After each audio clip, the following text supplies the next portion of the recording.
Hi there, this is Jacob Hoskins here, bringing you a tip on how to acupressure for some hip and lower back pain relief.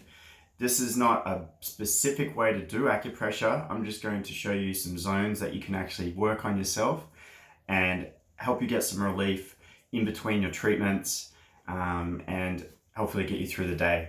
So basically the hip pain that I'm referring to is hip pain. Here's my little man. So in this region down through here, we have a channel called the gallbladder channel, and it scoops down the front here and sort of zigzags down our body. So generally most people will get hip pain in here, usually around this area in the glute region, or it can come around into the front here.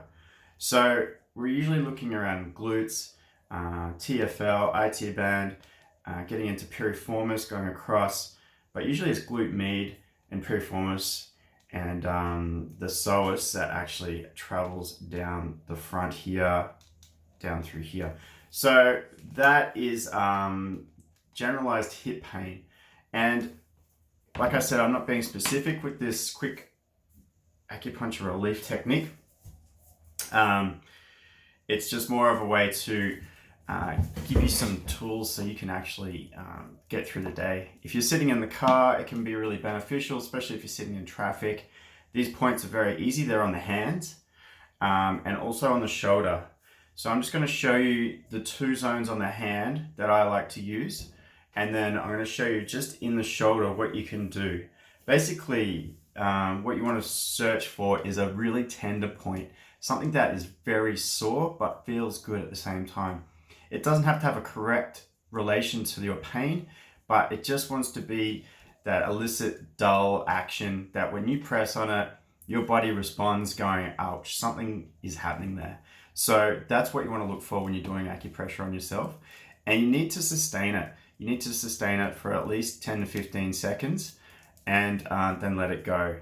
Sometimes we do circles, opposite direction. This, I'm just teaching you, just push, hold, and then release. Push, hold, and then release.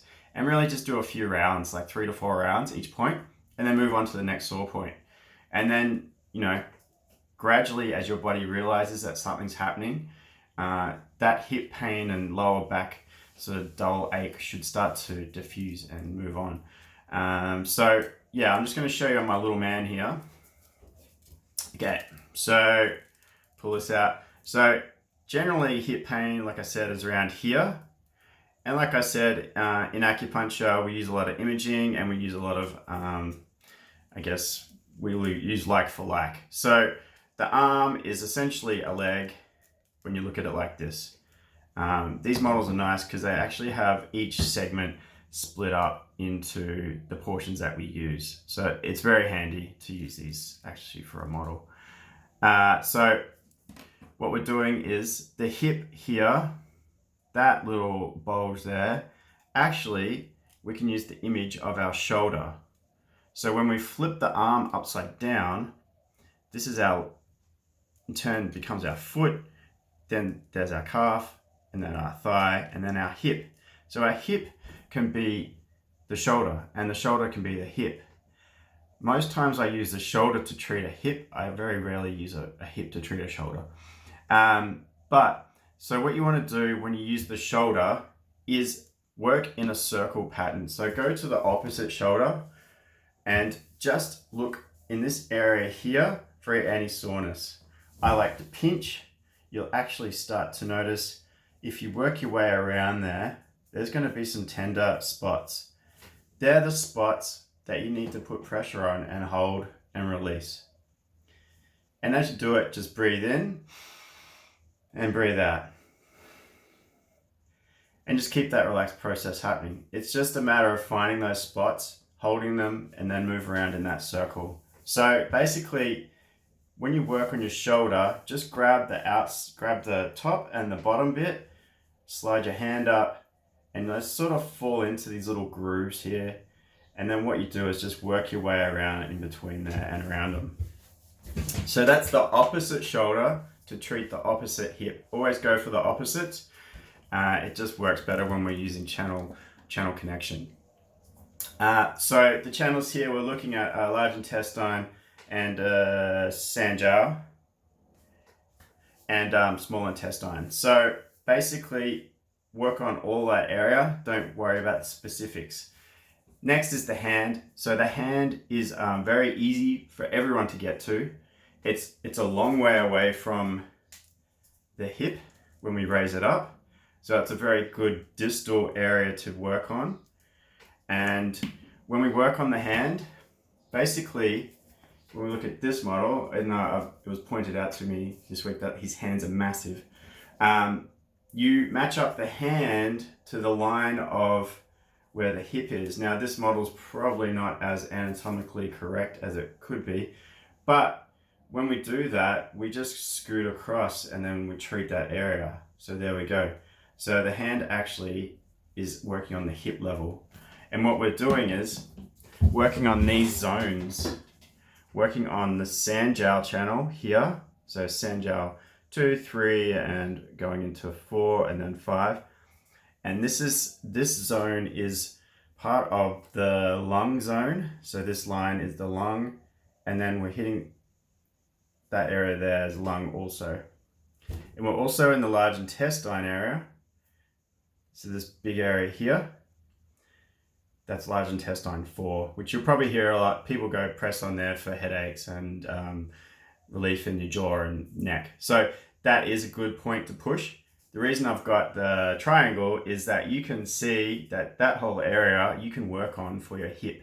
So that area is going to treat the large intestine and the lung, and it actually marries up with the stomach and the bladder. So you can get a good relief of your hip pain. So those channel correspondences actually just treat each other. So they're the ones that I work with. What I like to do is just push down that line between those two bones all the way to the base where they join up.